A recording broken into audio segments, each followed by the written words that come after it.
사람과 돈이 따르는 센스 있는 3초 표현. 와, 사람이 따르는 센스 있는 표현은 좀 자신이 있는데 이 돈이 따르는 센스 있는 표현 공부하고 싶습니다. 사람들이 많이 활용하는 소통법을 보면 기본적으로 상대의 호감을 얻기 위해 공감하고 경청하는 기술과 자신의 뜻을 효과적으로 전달해서 상대를 원하는 방향으로 이끄는 설득 기술이 대부분이다. 그런데 오늘 내가 강조하는 소통법의 핵심은 원하는 상대와 이상적인 관계를 형성하는 것이다. 이를 위해서는 구체적으로 두 가지 타깃을 위한 3초 표현이 필요하다. 첫째, 상대에게 건네는 3초 표현. 타인과 관계를 형성하고 원활한 소통을 하기 위한 접근. 그리고 나에게 건네는 3초 표현. 자신의 생각을 바꾸기 위한 자가 소통이다. 첫째, 나만의 방식으로 타인과 이상적인 관계를 쌓는다. 모두가 잘 알고 있듯이 사람은 누구나 일상에서 타인과 관계를 맺으며 살아간다. 특별히 의식하지 않아도 다른 사람과 얽히게 되는 순간 하나의 관계가 형성된다. 먼저 타인과의 관계를 형성할 때 명심해야 할 중요 포인트를 짚어보자. 첫째, 서로가 생각하는 이상적인 관계의 형태가 일치해야 한다. 목적은 나와 상대 모두가 편안한 곳에 있죠. 그래서 서로에게 편안한 관계 형성이 아주 중요합니다. 솔직한 모습으로 상대를 대한다. 한동안 좋은 관계였지만 한쪽이 억지로 참거나 아니면 버티기에는 결국 깨지는 관계라는 걸 암시하는 거죠. 솔직한 모습으로 상대를 대하며 서로가 성장하는 이상적인 관계를 형성해야 합니다. 자, 정리하자면요. 서로에게 이상적인 관계를 형성하려면 적정 수준의 균형을 찾아가야만 합니다. 이처럼 3초 표현이 진솔하고 이상적인 관계를 쌓아가는 첫걸음이 되어줄 거다. 저에게 바라는 점 있으신가요? 참고로 알려주시면요. 정말 감사하겠습니다. 라고 직접 물어볼 수 있다. 사실 이렇게 물어보는 게 결코 쉬운 것은 아니다. 하지만 차라리 이미 답을 알고 있는 상대에게 직접 물어보는 것이 좋은 것 같다. 직접 소리내어 대답하는 과정에서 상대도 자신의 의도를 정확히 파악할 수 있다. 또한 참고로라는 표현을 덧붙였으니 반드시 들은 답에 맞출 필요도 없다. 자, 필요하다면 예를 들어요. 땡땡한 상황에서 어떻게 하면 좋을까요? 라고 더 구체적으로 묻거나 죄송합니다. 그건 정말 힘들 것 같습니다. 이 정도면 괜찮을까요? 라고 제안할 수도 있다. 핵심은 상대의 의견을 물었다는 사실과 어떤 방향이 서로에게 편한지 생각한다는 점이다. 나를 소중히 여기며 가능성의 범위를 넓힌다. 나를 소중히 여기다 라는 말을 들으면 대부분은 이 치유나 자기 수용을 떠올릴 수 있죠. 그죠? 근데 이 말은 내가 가진 자원의 가능성과 잠재력을 최대한 끌어내서 진정으로 원하는 인생을 살아라 라고 하는 것과 같다고 생각한답니다. 자신을 소중하게 생각하면서 때로는 다정하게, 때로는 엄하게 채찍질하며 성장할 방법을 찾고 장단기적 관점에서 자신이 가진 가능성을 최대한 높이는 것이 나 자신을 소중히 여기는 일이다.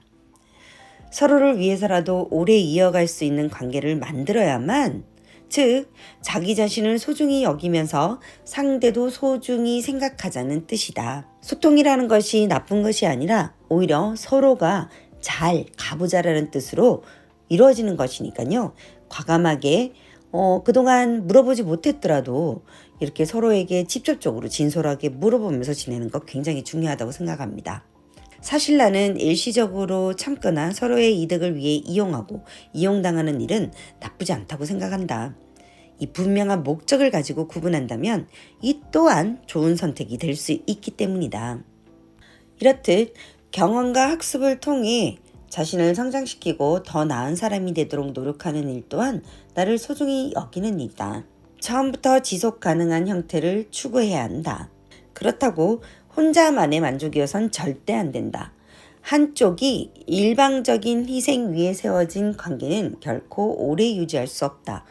따라서 처음부터 지속 가능한 형태를 추구해야 한다. 저도 모르게 자꾸만 자기 희생을 감수하게 된다면 우선 자기 생각을 주장하는 연습부터 시작하자. 연습! 당신의 입장이 받아들여져서 좋은 결과가 나올 수도 있고 반대로 지나치게 고집을 부리면 사람이 떠날 수도 있다는 교훈을 얻기도 한다.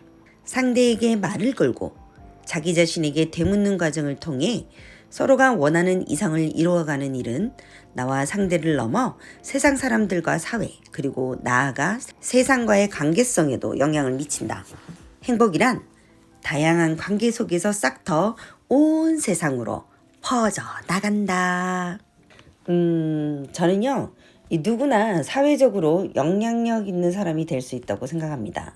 자, 그렇다면 이왕이면 이런 사교법, 우리가 평소에 만나게 되는 사람들과의 사교를 좀 더 규정화하고 법칙화해서 많은 사람이 사람에게 행복을 느끼고 자신감을 느낀다면 그 사람의 행복과 사람을 좋아하는 마음이 꼬리에 꼬리를 물어 살기 좋은 사회가 되는 건 아닐까 합니다. 그래서 우리가 생활적인 최소한의 행복을 유지해 주자는 의미로 복지를 논하게 된 것이라고 생각합니다. 이 복지라는 게 원래 정확한 형체가 아직은 없지만 일단 이 생계적인 복지가 조성된 사회를 사는 사람들이라면 이런 이상적인 사람 사귐 과정 또한 필요하다고 생각합니다. 왜냐하면 감정의 복지도 만들어갈 수 있으니까요.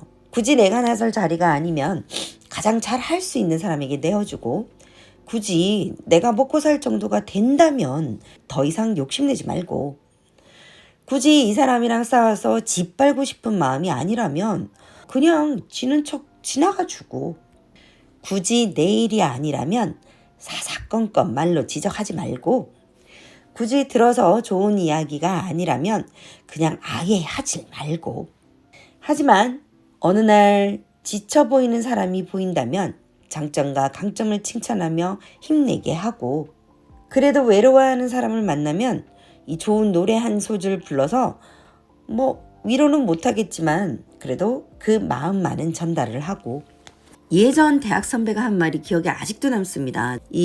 저희가 작업을 하면서 이틀 밤을 샜어요. 그러고 난 다음 이제 집으로 가는 버스를 탔는데 50대 아주머니가 아주 무거운 짐을 들고 타서 그 선배님께서 이렇게 대신 짐을 받아주려고 했거든요. 근데 괜찮아요 이러면서 막 사양을 하시는 거예요. 근데 아니나 다를까 정거장에 정차를 하는데 이 무거운 짐 때문인지 아주머니께서 이 중심을 잘 못 잡는 데다가 얘가 휘청거리신 거예요. 그때 우리 선배가 갑자기 자리를 확 내주면서 이제 제 옆자리로 와서 서 계시게 된 거죠. 갑자기 코피가 주르륵 흘러내리는 거예요.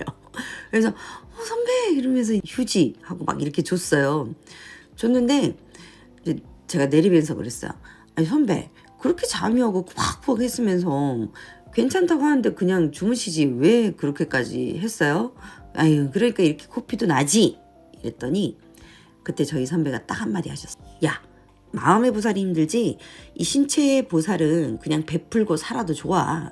이렇게 말할 때 우리 선배의 얼굴이 또 얼마나 선하게 생겼는지 저는 그 한마디에 이 선배 진짜 복받고 살겠다 이렇게 싶었습니다. 지금은 그 선배의 이름도 기억 못하고요. 얼굴도 기억이 안 나지만 정말 좋은 사람이다 는 생각을 하면서 아주 더불어 행복했던 순간이었습니다. 행복한 순간을 나눈 그 시간을 저는 아직도 감사해하고 나도 같은 실천을 하면서 살려고 노력하게 된 계기가 된 순간이기도 했습니다. 여러분 오늘도요 진솔한 마음으로 그냥 지나칠 수 있는 사람의 인연이지만 이런 이상적인 관계를 통해서 행복을 널리 전파하는 그런 시간이 되었으면 좋겠습니다. 오늘의 한달락 읽기 여기서 마칠게요. 안녕.